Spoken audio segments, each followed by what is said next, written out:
meetings today, which was the Quad-related engagements. Prime Minister underlined India's approach of cooperation, contact, and engagement for growth with a variety of partners in the Indo-Pacific. It was striking to hear the other Quad leaders acknowledge India's actions and also at the same time hear their expectations of India, which really underlines the need to continue to work and sustain this enormous trust that India has earned from its partners. And the last thing that I would emphasize is the aspect of returning once again to the aspect of technology, which was emphasized in both the bilateral and the plurilateral formats. The Quad fact sheet which has been released has a number of references to this. The bilateral meetings have references to this. The joint fact sheet released with the United States has also has references to the technology-related cooperation. We have, for instance, semiconductors related MOUs that have been entered into. I think the main message, apart from, of course, the practical value of these technology cooperation agreements by the Prime Minister, was also the need to prevent the malign use of technology, as I said earlier, to put technology to good use. Just to give you a little bit of flavor of some of the engagements that took place and some of the specific major deliverables that we can take away from just this day. In the bilateral meeting with President Biden and also in the Quad summit, Prime Minister thanked President Biden profusely for hosting the summit and for his leadership of the Quad in recent times and his personal commitment to strengthen the Quad as a force for global good. In fact, the Prime Minister today referred to the Quad in a very, very evocative way. He called it quick, unified assistance delivery. And the other members of the Quad, in fact, said that they finally understood what Quad really signified and stood for. The Prime Minister also mentioned that at a time when the world is ridden with tensions and conflicts, the coming together of these four Quad partners with shared democratic values is important for humanity. He said the Quad was here to stay, to assist, to partner, and to complement the efforts of the Indo-Pacific countries.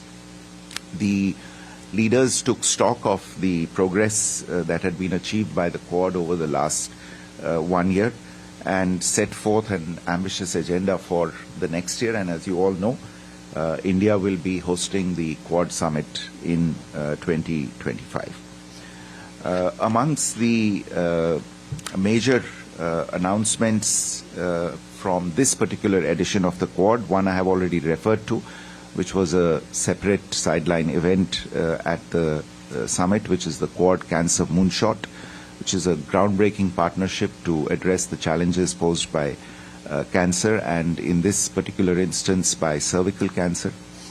The partners also launched the first ever Quad at Sea ship observer mission. This will take place in 2025 to improve interoperability and advance maritime safety between our respective coast guards across the Indo-Pacific. The Quad Indo-Pacific Logistics Network project will pursue shared airlift capacity among our nations and leverage our collective logistics strengths to support civilian response to natural disasters more efficiently and more rapidly. The Quad Ports of the Future Partnership will harness the Quad's collective expertise to support sustainable and resilient port infrastructure development across the Indo-Pacific. Partners will share with each other practices that ensure that our ports are able to maintain an acceptable level of service and infrastructure to ships, especially in the face of disruptions. A semiconductor supply chains contingency network memorandum of cooperation has been announced that would leverage the complementary strengths of the Quad partners to realize a diversified and competitive market and enhance Quad resilience in semiconductor supply chains. Of course, there was discussion of multiple regional and global issues, and amongst them the need for the reform of the multilateral system of governance, including the UN Security Council. Just to give you a snapshot of India's own initiatives at this particular edition of the Quad, you know about India's leadership by way of digital public infrastructure. The Quad leaders on this occasion welcomed the Quad principles for development and deployment of digital public infrastructure. They will work to provide equitable access and improve public service delivery at scale. The Prime Minister announced a grant of $7.5 million for making available HPV sampling kits, detection kits, and cervical cancer vaccines to countries in the Indo-Pacific as part of the Cancer Moonshot initiative. India will also offer technical assistance and capacity building on DPI in cancer care to interested countries from the Indo-Pacific through its commitment of $10 million to the WHO's global initiative on digital health. There's a commitment from the CIP India in partnership with Gavi and the Quad to support orders of up to 40 million HPV vaccine doses for the Indo-Pacific region. India will also invest $2 million in setting up new solar projects in Fiji, Comoros, Madagascar, and Seychelles. The Quad partners agreed to launch a maritime initiative for training in the Indo-Pacific. It's called METRI, to enable Indo-Pacific partners to maximize tools provided through IPMDA and other Quad initiatives. Last but not least, India announced a new category of scholarships for students of the Indo-Pacific region that would enable them to pursue four-year bachelor's level engineering programs at Indian government-funded technical institutes. Yes, one more point I would like to make. India will host the inaugural Quad Ports of the Future Partnership Conference next year, which will harness the Quad's expertise to support sustainable and resilient port infrastructure development across the Indo-Pacific. Apart from the Quad event, let me cover very quickly some themes in the Prime Minister's meeting with President Biden. As I had previewed in my briefing earlier this week, both sides on the occasion of this meeting exchanged agreements pertaining to the deposit of the instruments of ratification for Pillar 3 and Pillar 4 of the IPEF and the overarching agreement thereof. Foreign Minister Dr. Jaishankar and Secretary of State Tony Blinken also exchanged the agreement pertaining to a bilateral drug policy framework and the accompanying MOU.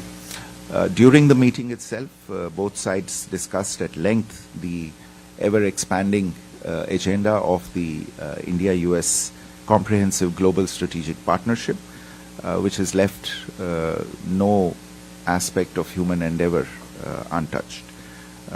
They discussed ongoing cooperation in technology, in clean energy, in space, our engagement in defense and security, and of course the regional and global situation.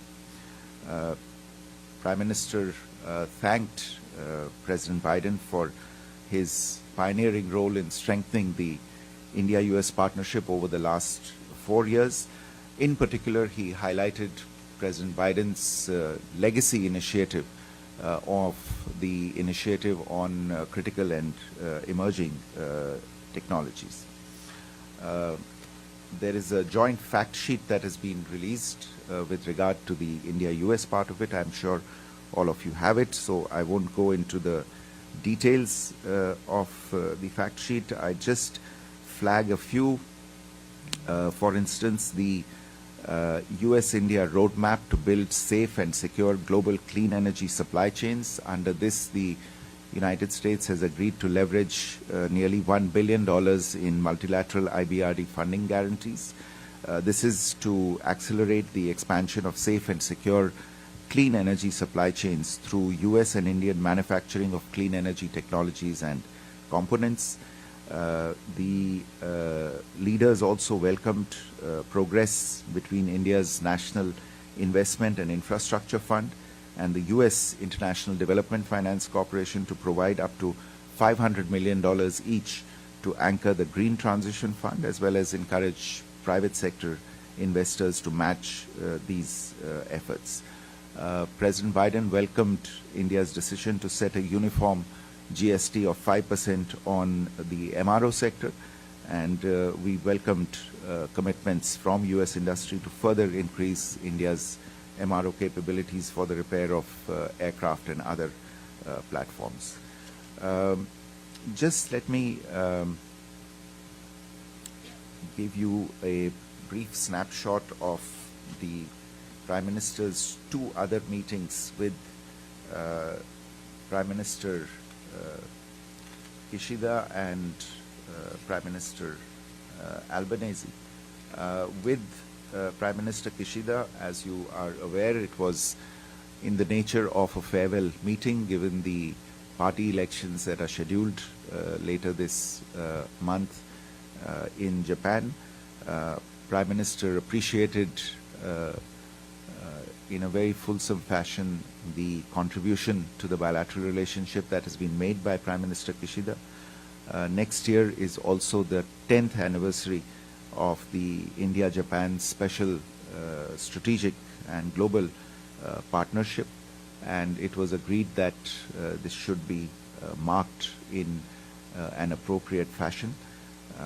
The 2 sides discussed economic cooperation and the progress of investment under the 5 trillion yen investment program that Japan has announced.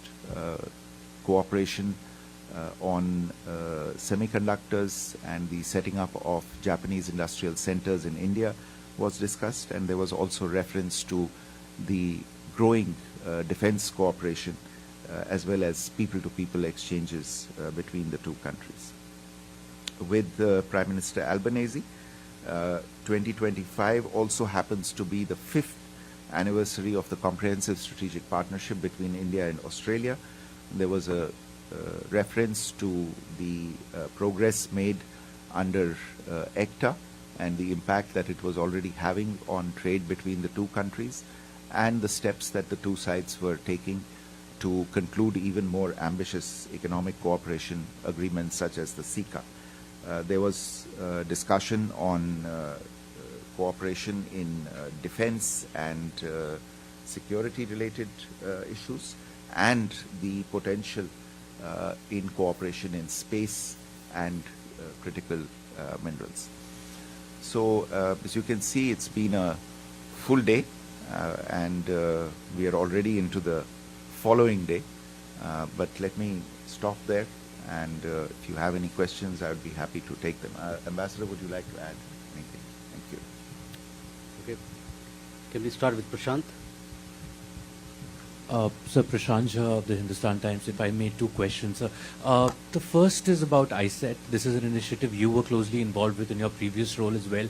We have seen semiconductor investments in the assembly, testing, packaging space and in research. But today's fact sheet talks about fab. It talks about this being a watershed agreement, and it talks about the US Space Force and two Indian companies engaging in a strategic technology partnership. Could you give us a sense of the significance of this, and is this going to be India's first national security fab? The second question, sir, is on China. The US National Security Advisor in the morning before the meeting talked about how China will be a subject of discussion in the bilateral with President Biden. The Quad declaration compared to Hiroshima last year seems to have employed stronger language on developments in South and East China Sea. Could you give us a sense of the conversations in China, both in the bilateral and plurilateral space? Thank you, sir. You take more questions? Ayushi? Sir, good evening. This is Ayush Agarwal from ANI. I also have two questions, one on Russia-Ukraine. How much was Russia-Ukraine conflict discussed with President Biden during the bilateral? And was there any kind of peace proposal that was presented from India's side when it comes to resolving the conflict? Second, an additional question on China. How much was Chinese aggression in the South China Sea discussed with President Biden during the bilateral? Thank you. Please. This is Amritpal Singh from Doordarshan. So my question is, did Bangladesh come up for discussions, and if you could share the contours of the discussion?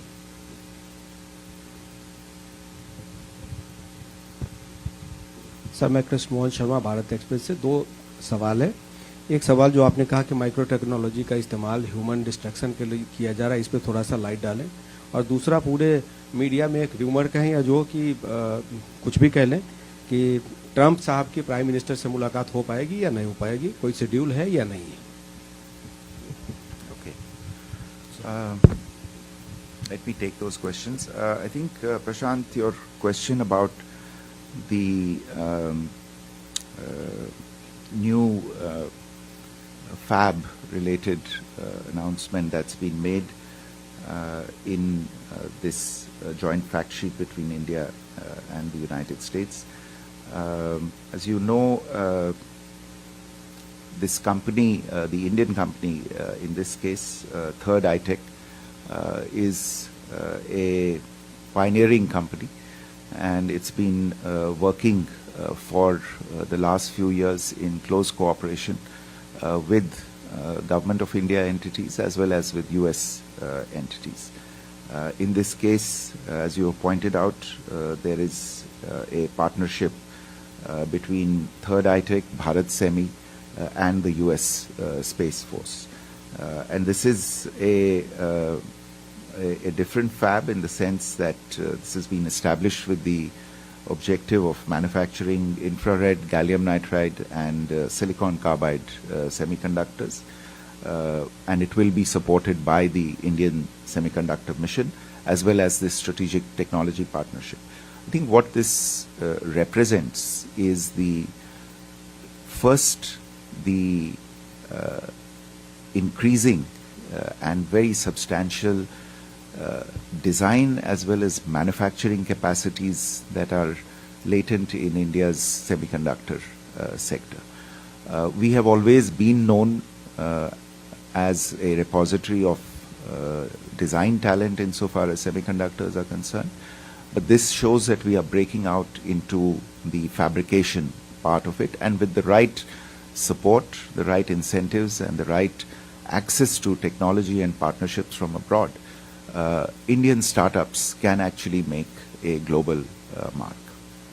Now, in this case, obviously there are national security elements involved on both sides. There will be applications of the products in national security areas.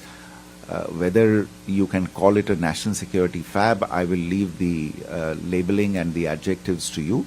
But yes, I would say that this is an enormously encouraging development, and we are sure that there are many more such startups that are capable of reproducing what these companies involved in this particular venture have done.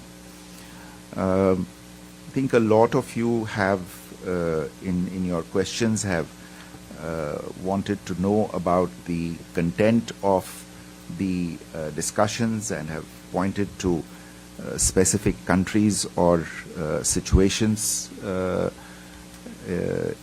insofar as the Quad discussions as well as the bilateral discussions are concerned. Look, I think I should make it clear that these discussions are by their very nature all-encompassing discussions when either two leaders meet or the four leaders of the Quad meet. So all subjects are up for discussion. Perhaps some receive more emphasis than others, but all subjects are open for discussion. Different leaders in the Quad bring emphasis to different aspects, and that is what brings a certain amount of uniqueness to Quad as well. I will not go into who said what, because these are in a sense privileged discussions, but you get a sense of the areas in which there is commonality of views by going through the declaration that was issued at the conclusion of the summit. Insofar as this specific question of a peace proposal related to the Russia-Ukraine conflict is concerned, I think I had answered a similar question in the pre-visit briefing in New Delhi as well. I want to again underline that we are involved in a set of ongoing conversations with interlocutors on all sides. It is obviously the people see value in India's engagement in these conversations, and we are able to talk to multiple interlocutors. And this is not something that is going to have an outcome in the present stage, because there is still quite a bit of work that remains to be done. As and when there is something in the nature of what you have suggested, we will come back to you. But at the moment, these are very important conversations that are going on with multiple people on all sides of this conflict. You mentioned whether there was a question on whether there was a reference to Bangladesh in the discussions. Look, as I said, these discussions cover subjects that are in the region. They may be of bilateral interest to one party or the other, but they do have significance beyond the region as well. And in this context, a number of situations came up for discussion. Bangladesh also figured in the discussions, and there was an exchange of views with regard to the situation there. आपका सवाल था कि जब मैंने वर्णन किया कि technology और उसका जो डिस्ट्रप्टिव या डिस्ट्रक्टिव रेफरेंस था, उसका तात्पर्य क्या था। देखिए, जो ये एक थीम प्रधानमंत्री जी ने अपनी मीटिंग्स में इसके बारे में जब उन्होंने वर्णन किया, तो इसका मतलब ये है कि हमने इतिहास में देखा है कि टेक्नोलॉजी का उपयोग भी हो सकता है और उसका बड़ा भयंकर दुरुपयोग भी हो सकता है। और अब मैं आपको पहले विश्व युद्ध या दूसरे विश्व युद्ध और वो विश्व युद्ध समाप्त कैसे हुए इसके इतिहास में नहीं ले जाना चाहता, पर आप जानकार हैं और समझदार हैं तो आप समझ रहे होंगे मैं क्या कह रहा हूं। लेकिन आज हम फिर से एक बार इस मोड़ पे आके खड़े हुए हैं जहां पे दिन ब दिन नई नई टेक्नोलॉजीज आ रही हैं और इन सभी टेक्नोलॉजीज के ड्यूअल यूजेस हैं। इनके मिलिट्री यूजेस भी हैं और बहुत खतरनाक मिलिट्री यूजेस हो सकते हैं। और टेक्नोलॉजी के डिसरप्टिव या डेंजरस यूजेस को कंट्रोल करना और उसको एक कंस्ट्रक्टिव दिशा में ले जाना, यही तात्पर्य था जो प्रधानमंत्री जी की कुछ रेफरेंसेस रही हैं अपनी मीटिंग्स में। जैसे आप अगर डेटा या डिजिटल टेक्नोलॉजी को ले लीजिए, तो डिजिटल टेक्नोलॉजी का दुरुपयोग भी किया जा सकता है वेपन प्लेटफॉर्म्स में उसका इस्तेमाल करके, लेकिन डिजिटल टेक्नोलॉजी का सदुपयोग भी किया जा सकता है जैसे डिजिटल पब्लिक इंफ्रास्ट्रक्चर के माध्यम से। तो यही कहने का तात्पर्य था कि हम इसको एक कंस्ट्रक्टिव और प्रोडक्टिव तरीके से इस्तेमाल करें, ना कि डिस्ट्रक्टिव दिशा में इसको ले जाएं। और अपने मीटिंग के बारे में पूछा है, मैंने पहले भी कहा था, आज हम सवेरे से जब से आए हैं तब से एक मीटिंग से दूसरी मीटिंग में जा रहे हैं। जब भी मीटिंग्स फिक्स हो जाएंगी, और कल की मीटिंग्स के बारे में भी अभी भी जब हम यहाँ आ रहे थे तो इसी के बारे में बात कर रहे थे कि कौन कौन सी मीटिंग्स कब फिक्स होंगी। तो जैसे मीटिंग्स के बारे में पता चलता रहेगा आपको बताते रहेंगे।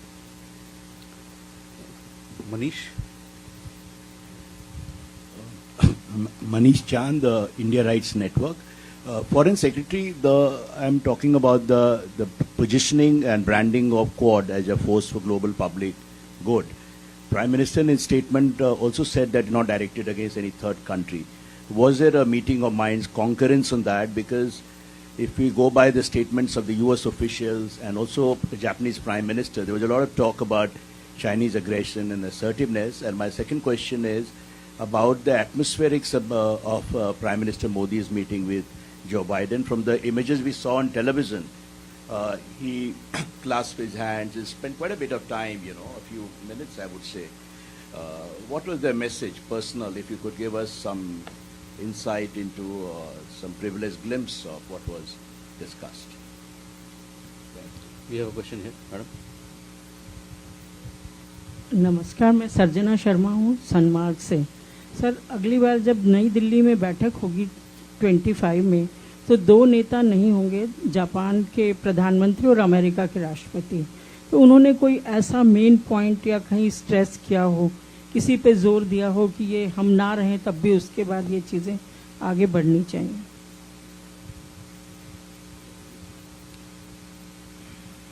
Sir. Okay. Yeah. Yeah, I'm Shubhendu from DD India. There's a first ever Quad at Sea ship observer mission that has been mentioned. What is the scope of it? When we talk about interoperability and advanced maritime safety, is there also a mandate to defend partner countries given the number of skirmishes in the sea lately? Sir. So, with regard to the question on the positioning of Quad as a force for good, I think this is the basis of, in a sense, it's the theme that defines India's participation in the Quad. Doing more good for more people and engaging on a constructive agenda, not standing against anything but standing for something. These are all themes that have been reflected again and again in India's interventions in the Quad. It was striking to see during the course of the discussions today the amount of interventions or the number of interventions that India has made, not just in what you might call its close periphery, but far off into the Pacific islands. We have projects being undertaken in nearly every Pacific island. So the kinds of projects that are there, whether these are hospitals or the construction of clinics or the supply of water treatment plants or the supply of ambulances or medicines, these are all aimed at human good. And I think every one of our initiatives has this as the theme, and it was heartening, in fact, to see the other Quad leaders acknowledge and appreciate the initiatives that India was taking and the kind of work it was doing in this regard. As to the atmosphere in the meeting with President Biden, as I said earlier as well, it was indeed an emotional moment. Prime Minister was aware of the fact that, in a sense, it was a farewell meeting with President Biden, and the fact that it was taking place at his personal residence made it all the more special. And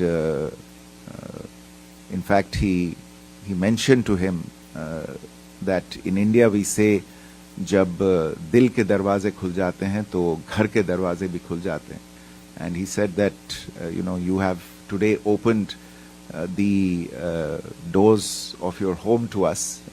The fact that the doors of your heart have been opened to us has been known for a long time. So there was a very, very, very personal and a very emotional connect between the two leaders, and the setting of the meeting itself was very special. As I mentioned to you, insofar as the return of the antiquities is concerned, 3 of those antiquities were actually up for display in President Biden's residence, and the 2 leaders were able to inspect the antiquities there and take a look at them there. So it was a very, very special meeting in all respects. ना आपका सवाल था कि 2025 में 2 नए सदस्य मतलब 2 नए प्रधानमंत्री या एक प्रधानमंत्री और एक राष्ट्रपति क्वाड समिट में दिल्ली में उसमें भाग लेंगे. जो आपने कहा बिल्कुल वही आज बात चल रही थी, और सभी का ये मानना था. जो 2 लीडर एक तरह से आज अलविदा कह रहे थे, और जो 2 लीडर अभी हैं, और वैसे ऑस्ट्रेलिया में भी अगले साल चुनाव हैं, तो प्रधानमंत्री एल्बनेजी उसमें चुनाव में लड़ेंगे. लेकिन जो मुख्य बात है वो ये है कि सभी लीडर्स कह रहे थे कि जो काम हमने शुरू किया है और जो हमारी अभी तक की जो अचीवमेंट्स हैं, इनको चालू रखना चाहिए, इन पे और काम करना चाहिए, इनको और इंटेंसिफाई करना चाहिए. किसी एक लीडर के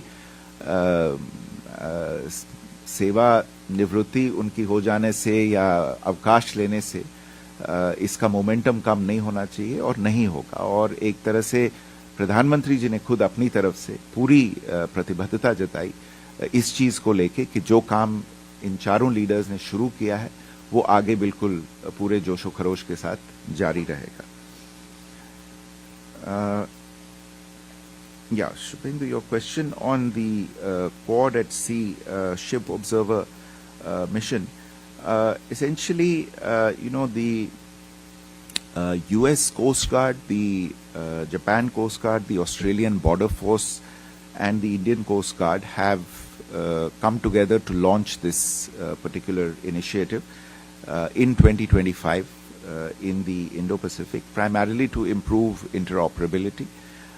And through this effort, I'm just giving you one line of action because all of these are new ideas, and they are therefore iterative processes. There will be learnings from the first that will go into a future edition of these initiatives. So in this one, the members of these 4 different forces will spend time on board a U.S. Coast Guard vessel operating in the Indo-Pacific. And as the name suggests, this is an observer mission, and there will be obviously a certain amount of learning about practices, procedures, and tactics. And the idea is to see what are the best practices that we can learn from other similar forces. And this is the first mission. The intention is to learn and continue these missions in the Indo-Pacific. I think we have. We come to the closure of this special briefing. We'll keep you updated as the visit progresses. Thank you very much.